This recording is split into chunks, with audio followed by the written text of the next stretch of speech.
There is nothing wrong with your internet. Do not attempt to adjust your settings. We are controlling the podcast. We control the squealing and the screams. We can make your heart flutter, your eyes blur from tears, or sharpen your mind to crystal clarity.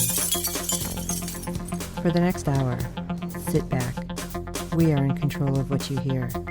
We repeat, there is nothing wrong with your settings. You are about to experience the awe and mystery known as the female mind.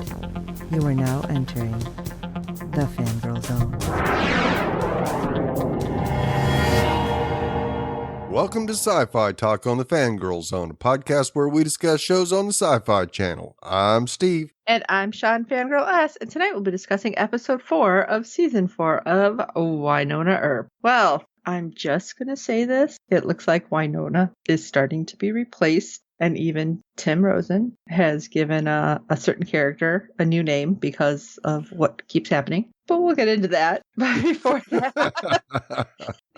that, why don't you hit us with some ratings news? All right, episode 4 brought in a 0.07 in adults 18 to 49, which is what we've been getting almost every single episode, but only 2.3 million viewers, making us the 103rd rated cable show for the day. So people have got to be streaming it more than watching it live, because I think we on Twitter, the last I saw, we were trending at number 4. It's hard to tweet these episodes. Oh, I know. There's just so much going on. So sucked in, because I don't mind that it's on at 9 p.m. in our area. No. On Sunday. It's like, okay, there's really nothing on right now anyway. And so I'm not getting distracted by something else like I have in the past. Yes. So I'm watching it, but it's like you start watching it and you get so sucked in. It's like, oh crap, I'm supposed to be tweeting this. Yeah. And I always tweet without trying to be spoilery. So it's like I really have to think about what I'm putting out there. Right. So that's a little more difficult too. Yes, it is. And it seems, if you've listened to us so far, Steve's theory has been proven correct. Yay! I got one right. Okay, Steve, what's your next theory before we jump in? That we're going to get 5 more seasons? Oh, that would be nice. No, my next prediction is it's going to take a freaking cattle iron to get rid of the Clantons. The magic cattle iron. Oh, interesting. Well, I guess we'll see what happens, because this is only episode 4. Yes. Let's jump in, shall we? All right, episode 4, Afraid. Wynonna faces down an ancient enemy as Waverly and Nicole search for help. Thanks, Sci-Fi. Hey, at least, you know what? I was waiting to see what you were going to say, but at least that wasn't like trolly, you know. True. It wasn't a magician's one. Trolly stuff. It's like, somebody ate a sandwich. It's like, what? Anyway. Yeah, this one was kind of tough in how to split it out, and so because the episode was just all over the place, so and it all kind of interweaves. So, yes. Yeah. So not in purgatory. We have Dot continuing to hang out at the demon bar with its proprietor Amon, who may have taken a liking to the vampire, but makes it clear that he'll turn on him if he doesn't deliver his supplies. And it's during this conversation that we get a callback to season 1. We get the lines, "Everybody knows you're Wynonna Earp's man, or is Wynonna Earp your woman?" Amon questions. "Wynonna is no one's but her own," Doc corrects him. I kind of felt like, okay, is Doc a little salty there? Like she won't commit? Or is he mad that they're lumping him with Wynonna as he's making heart eyes at the bartender? Right. That could be. But of course, when he gets his shot of blood, that cute bartender's on Amon's lap. So I think he was probably a little frustrated, shall we say. Yeah, and then when Amon's like, if you don't do this, your blood's going to be in that bottle. Right. I'm like, oh, wait, are you drinking other vampires then? What is happening? Right. And then that bartender is just like, ha, ha, ha. Yeah. You know, like, just giggly, kind of like silent, staring off into space. I'm like, is she under some kind of spell? What is going on? Yeah, she was definitely glazed. Yeah. It It seemed was just weird. the smile, and that was it. It seemed strange. Maybe Yes. something will come of that, but Yeah. probably not. So later on, Rachel meets up with a kid named Billy at an abandoned restaurant. Apparently they generate income by foraging for items and selling them. One man's trash, after all. Interesting way to make a living, but seeing that Rachel's been through what she's been through, I'm sure that that's what's kept her alive. Right. Kind of like black market trade. Yes. Now, I'm sure this wasn't going on when Rachel was in Monument. Or maybe, I don't think she had anybody to trade with. right. But this seems awful quick because Billy tries to make a move on Rachel and she jumps like she's on fire. Well, okay, quick. It's been 18 months, so we don't know. Right. That's true. That is true. But plus, I just felt like it was her just being super nervous. You know, yes. dating in the apocalypse kind of thing. It's kind of different, I guess. Yes. And as they're walking back to their respective homes, Rachel invites herself over to his place for dinner. But Billy's not so hip on that. He doesn't want Rachel to see his digs. So, Yeah, because his mom's like a real hoarder and stuff. And I'm like, is his mom dead and chained up or what the heck is happening? Like, right. I was like, oh, great. We don't know anything about this kid. What's going on? Yeah, this Nobody has anything happy. Yeah, won't end up well, that's for sure. No. So we check in on the new BBD, and we open the episode with the kidnapped Wynonna being led to a nondescript location. Oh my gosh, this was super hard to try to tweet. Oh, yeah. Because I'm like, don't give anything away. Like, nothing major, but man, it was really hard. Yes. All because of the first person that Wynonna gets to talk to. Right. It wasn't Dolls. Spoiler alert. It wasn't. It wasn't even Jeremy. It was a blonde woman named Naomi who introduces herself as a black badge lackey. Well, she's not quite a lackey, and wasn't she like the director or something of that area? Yeah, an assistant director or something, yeah. Because she's like, wait a second. afraid of her boss, so. She looked like she was afraid of her own shadow. Yes.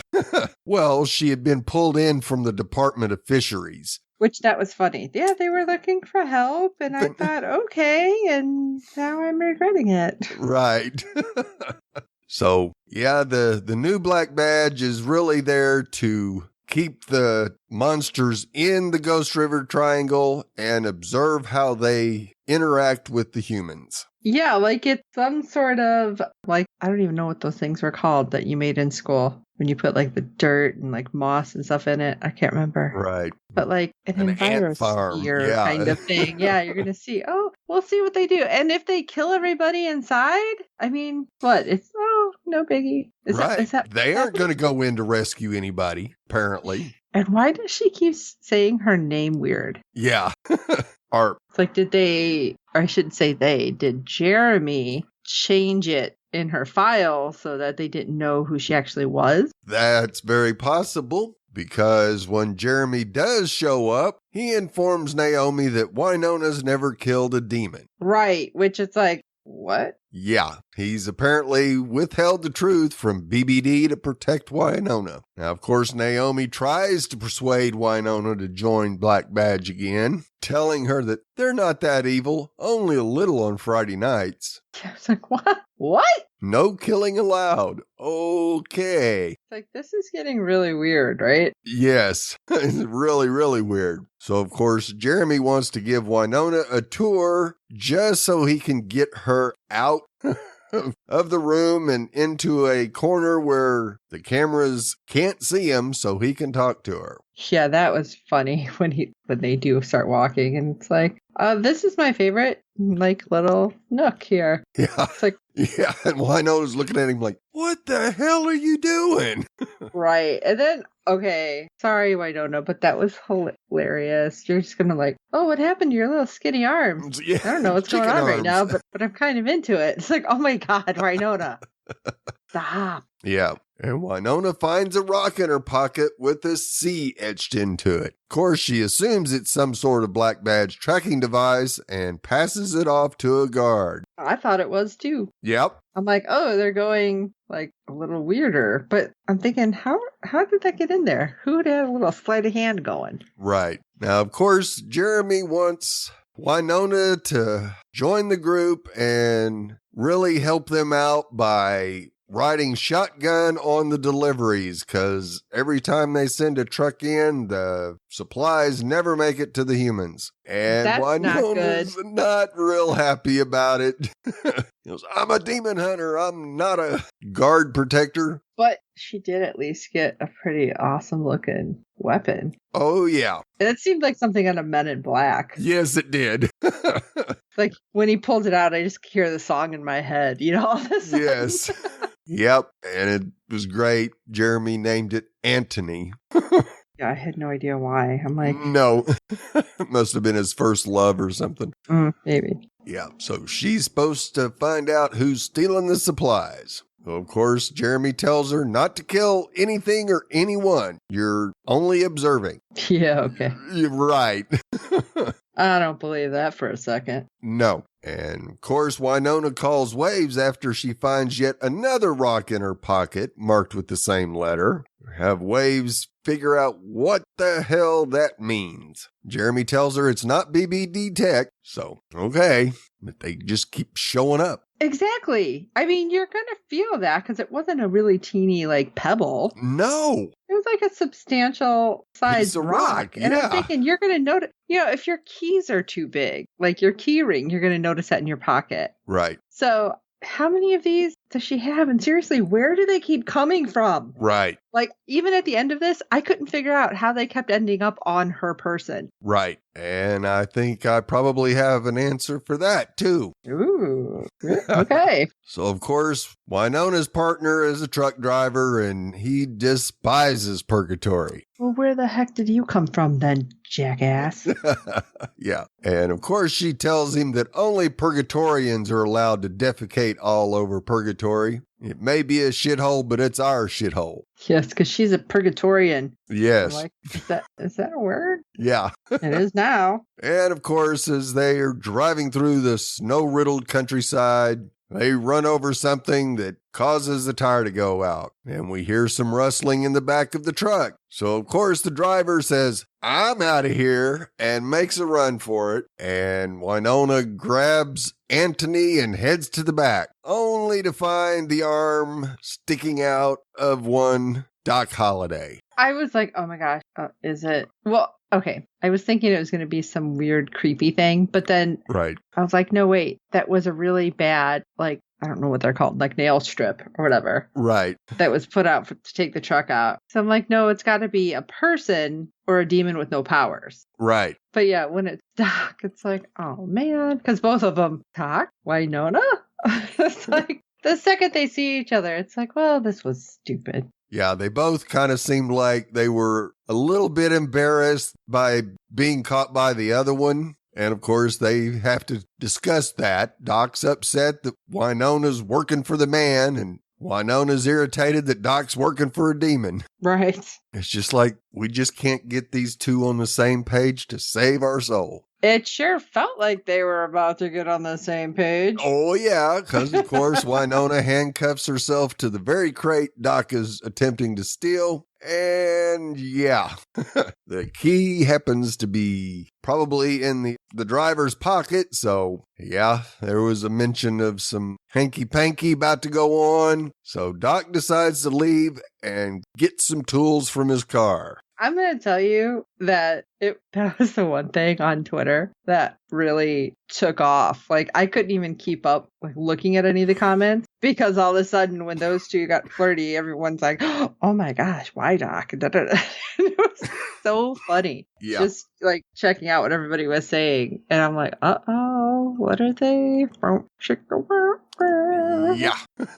Although I kept thinking, and I did tweet this out, I'm like, are we sending a crate full of Snickers to purgatory? Because, nobody's acting themselves lately. Right. Yeah, they got to be sending something. Something good. Yeah. I don't know. So, We check back in on her later, and it's getting dark outside. So, Doc, what the hell? It was only just a little bit down the road where the car was. You should have been back well before then. Right. It's like when you said a bit down the road, did you mean like 10 miles or each way? I mean, what are you doing? Yeah. Like, come on. So Wynonna finds yet another cryptic sea rock in her pocket. These things just appear out of nowhere. I don't know why she isn't just throwing them. Yes. And she starts hearing inexplicable noises coupled with the howling wind. And she sees a pair of feet entangled in chains as they shuffle across the roof of the truck. I was like, oh, we're not in for a good moment here. No. And suddenly, Scab Wannabe sticks his head in through the inside of the back of the truck. I totally thought that was the actor who played him. Oh, yeah, I did too. I don't think they've actually released the whole lineup. Oh, no, they did, but it's not him. Yeah, it's not him. And instantly, Wynonna senses something familiar with this creature, as if she knows him. She says that. I know. Who is this? When she's like, I know you. You know me. I'm like, who is it? Why don't you clue the rest of us in? Because Right. I'm totally in the dark here. Yes. And of course, Wynonna screams for Doc. And of course, she's finally is able to escape her handcuffs. And that's just With thanks the to help the creature. of this guy. Yeah, because he promptly slices her laser gun in half like a knife through butter, but it also goes through the handcuffs, and Wynonna makes a break for it. Now, was the red button that she wasn't supposed to push still active? Because I think that would have been good to press it near him and take off running. I don't know. Right, yeah, you would think. Even if the front was still like cut off. Still probably would have exploded, that's for sure. Right. Now, however, her journey comes to an end when she becomes entrapped in a barrier. Bunch of a stone circle, basically, of piled up rocks. And she just can't get out. She tries and it just bounces her back in. And you go, uh-oh. And of course, we now see the monster is approaching. And fortunately, he's not the fastest thing in purgatory. And Doc is able to find her before he can reach her. And Wynonna is just terrified. And this is probably the most terrified we've ever seen her in any episode. This shook me up. Right. Because, yeah, we've seen her scared. We've seen her upset. We've seen her in a lot of different emotional states. Right. But yeah, this was a whole nother level. Yes, it was. And yeah, it was pretty scary to see her in that condition. That's for sure. Yeah. And of course, Doc cannot see the creature. And so she just tells him, give me your arm. He gives her a gun and she has hers in one hand and grabs his next to hers and they both fire. And yeah, that too, when he realizes he can't see whatever's got her freaked out, and he's like, okay, yeah, you don't have your gun, but you have me. And I think that moment, even after all of the back and forth that they had, like the good, the bad, everything. Right. It's like that moment you kind of seen that he really, really does care for her. Right. Yeah. There's very little doubt that he doesn't really care for her, but there's more than just he's not one to settle down, right? Thing. Yeah. You see, because I think wandering eye. Well, okay, and this may just be me projecting in my ship, but I felt like you really seen in his eyes, he was scared because he didn't know what was scaring her and how to help her. Yes, absolutely. It was almost like that River Song thing. Yeah. Where she'll kill the whole room because she wants to make sure you're safe, even if she doesn't know why she's doing it. Right. So I feel like it's the same thing here with Doc. Yeah. Because even earlier, which I don't know why I didn't say it, when he said the stupid thing he said about, and you lost the gun. And then he instantly regretted it when he's like, balls. Yeah. So Shouldn't have it's like, said that. right. Like, even now, it's like, that's all in the past. It's gone. Oh my gosh, what do I need to do? How do I save her? Right. So I thought it was really, really sweet that he was kind of scared too, which I know that sounds weird, but I think you guys get what I'm saying. Oh, yeah. There's no doubt. Now, of course, the bullets knock him down, but not out. And the creature gets back up again. And then out of nowhere, it turns and walks away. I'm like, what is happening? Right. Because, yeah, it kind of looks up like it's being called or something. I'm like, Yeah. uh-oh. Yeah. So later on, we see Wynonna barging into BBD, and she is going to take this over. Oh, yeah. She's like, we're not playing anymore. No, I've killed a ton of demons, and Jeremy's coming with me. Well, and she's like, quit calling me Arp. Yeah. Yeah, that was good. My name is... It's like, ooh. Effin' Okay. Earp. And she also tells Naomi that she must reinstate her posse of dipshits as Black Badge agents. That I thought was funny. Yeah. Things are going to be done the Earp way from here on out. And Naomi finally acquiesces, but she reveals that her bosses are as formidable can be. Nah, I'm sorry. Your bosses are in hiding at this point, so Right. That's all I'm going to say. Yes. I mean, we've only seen one, and yeah, I'd be a little bit afraid of our orphan black refugee, but as far as that goes... Is he even still alive? I feel like he got killed off or something. I just assumed they've all gotten killed off at this point. Yeah, I think he actually walked away, but I'm not 100% sure of that. So we go check in on the homestead where we find Waverly and Nicole in the kitchen, and Waves has prepared the PowerPoint presentation to end all presentations. When did you have time to do a PowerPoint presentation? Exactly.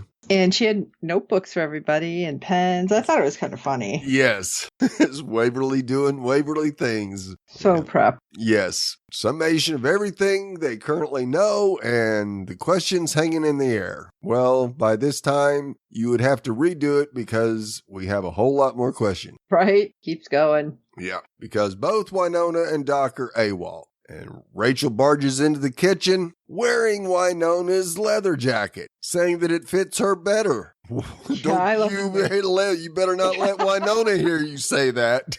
I thought that was hilarious. Like, never say that. Yes. And she takes off, probably for her meeting with Billy. So much for the gang meetup. So instead, well, let's have some sexy time. And that's probably what happened was Waves spent all night putting that presentation together and they didn't have any sexy time. So they made up for it the next morning. I still feel like the only time Nicole is 100% herself, right, is basically when her and Waverly are not talking about specific, right, which still scares me. Yes. And then when we got to the end of the episode, I'm like, what just happened? Yes. So yeah, there's a lot. Yeah. So as they're lying in the floor, fortunately covered in a sheet, Waverly broaches the idea of searching for Peacemaker. And then she asserts that she meant every word she said to Nicole prior to the Bolshar showdown about getting married. And that's when Nicole starts acting really weird again. Right. And Rachel walks in on him and reveals that she knows where to look for Peacemaker, a junkyard. Yeah, I love that. And then that's when I think Tim had tweeted out something about like Rachel. It's not Rachel Interruptus. Oh no, I think it was. But like he's changed the name a little and somebody's like, it sounds like she's a dinosaur now. But Rachel apparently is now the one interrupting all of it. So even when they're like, don't you knock it and the sanctimony of the kitchen? Yeah. Oh, yeah, it's like, you're going to need clothes for this too, by the way, guys. So yeah, and Waverly needs to get rid of that notebook. I'm betting it's probably not usable anymore. Yeah, probably not. Yeah. So later on, Billy finds Rachel in the Earp barn. Oh boy. And he reveals that they can't see each other anymore. And that's because in a previous scene, we see that Ma'am threatened to hurt Rachel if Billy didn't end things with her. So Billy took action, and sure enough, Rachel happens to have the same rock with the C on it in her jacket pocket. I know. Wynonna's jacket pocket. Where'd this come from? Yeah. And that's when Billy realizes that she's been marked and a Reaper will be coming after her. Go. And, okay, so here's the question, because even after everything comes out, because of what we've seen earlier, was Rachel actually the one marked? No. But Billy doesn't know that's Wynonna's jacket. No, he doesn't. Okay. So that's what I wasn't 100% sure. Right. Okay. So back inside the house, Waverly is steeped in research, and after combing through book after book, she stumbles upon the cattle branding symbol, the letter C. And as it turns out, the brand represents the surname Clamp, who are the ancient enemies of the Earps. Where have they been? Like, I don't remember any of them in any episode. Right. They've been in their junkyard biding their time. Now, maybe they had something to do with bringing Bulshar back. Who knows? Maybe something to do with Bobo Del Rey, too, for that matter. Mm-hmm. So, yeah, it's very possible that Ma'am's been orchestrating all this since day one. Okay. We don't know that for sure, but wouldn't surprise me. Then, of course, Waves and Nicole rush to the barn when they hear Rachel scream, and that's because Billy is performing an impromptu dental work. Oh my God. Like, I don't know about you, but I was cringing. Oh, yeah.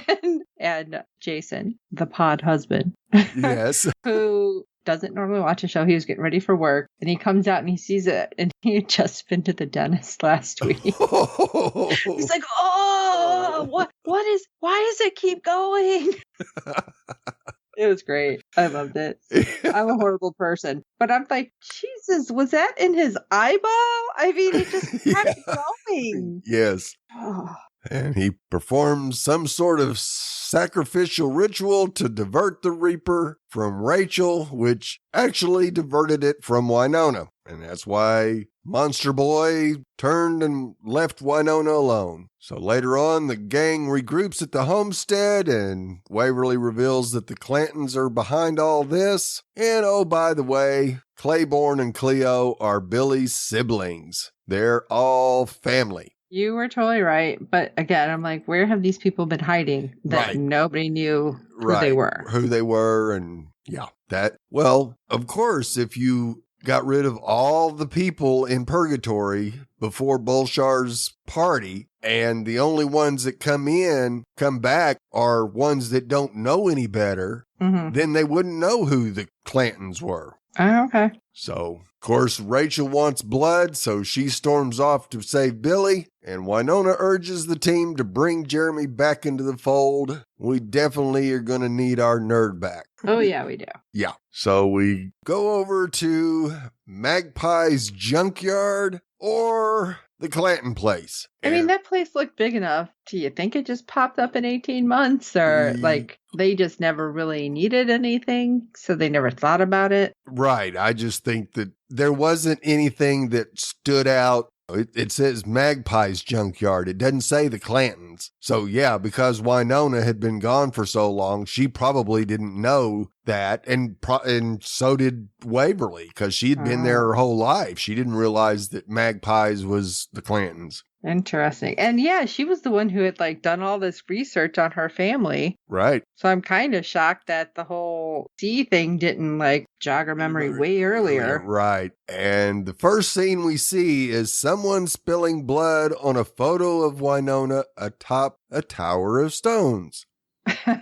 Now, that's the I magic. Was looking at the stones. Yes, those were all the stones that had the C on them, and the blood on Wynonna's picture was a spell to have those rocks keep appearing on Wynonna. And what did I watch that the stone thing was similar? Mm-hmm. Oh my God, I'm gonna have a total brain fart. But it was like a witch's thing. Right, yes. And I didn't know what the heck was going on. And it was weird. I'm like, how are these stones everywhere? And nobody's like, who put this here? Right. It just seemed like there was a whole lot of these stone towers. Yes. The one out in the countryside definitely was built purposely. And it just happened to fall right where they needed it to because Doc stopped the truck. Now, of course, after we see that, we hear the rattling of change and growl. Basically, something is waiting in the wings and its target is Wynonna.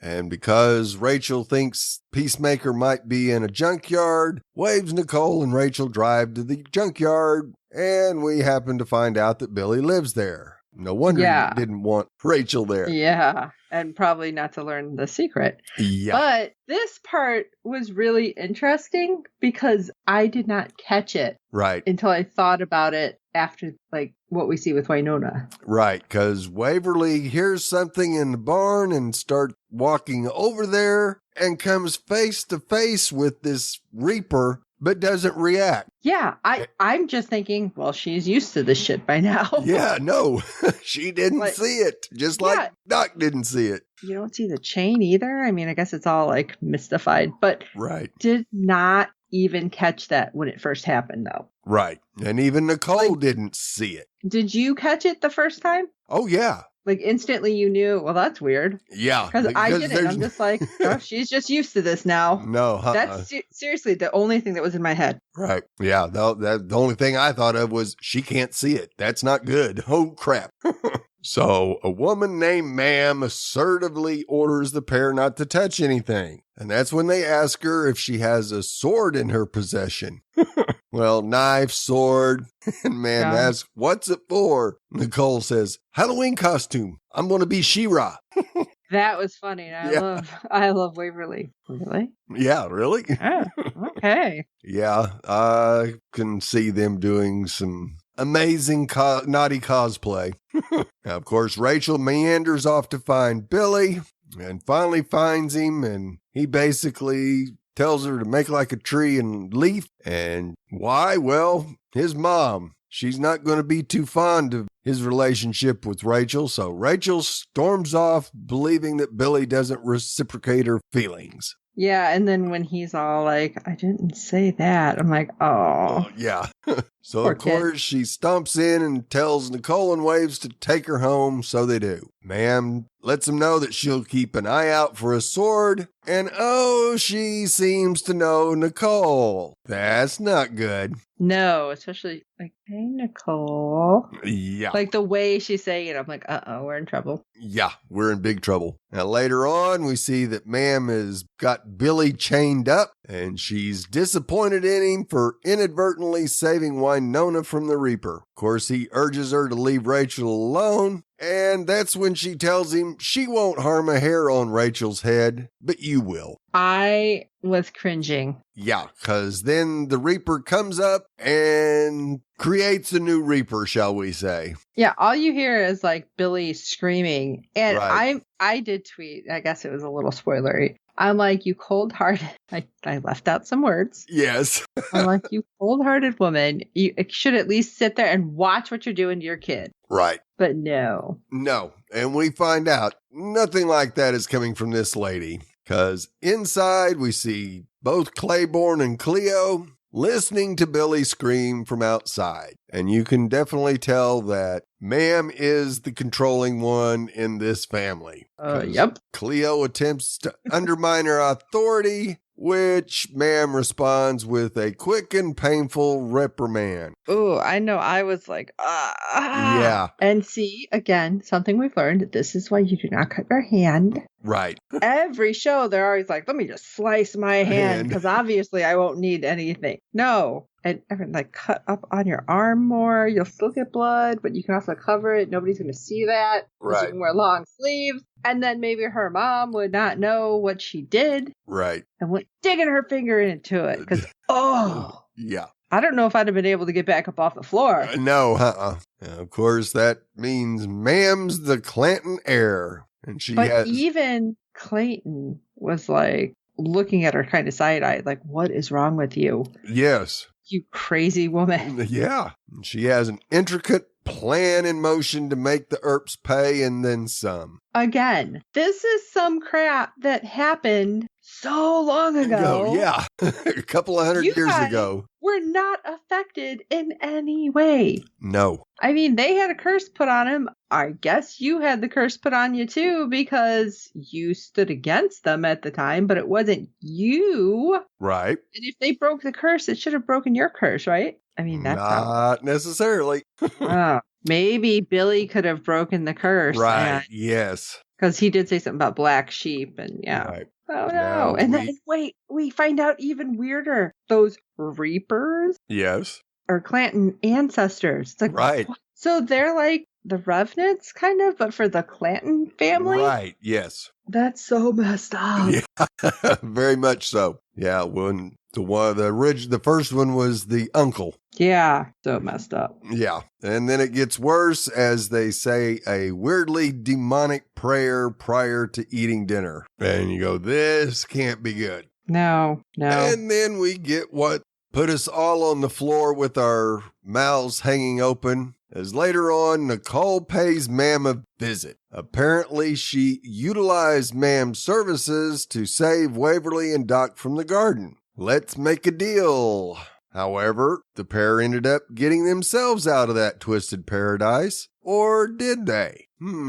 Well, I'm going to have to say that they got themselves out only because Nicole never opened whatever it was. Right. Could be. And that's why she's like, no, it's over here. I never used it. Right. Which is probably better because Ma'am was like, oh, no. You're paying up. So she opens a jar and releases a swarm of something. Yeah, I was like, a swarm of what? Because I don't know what those were. No, which just surround Nicole and right down the throat. And you go, no, not another possession. Come on. Poor Nicole. Yes, she's been through enough already.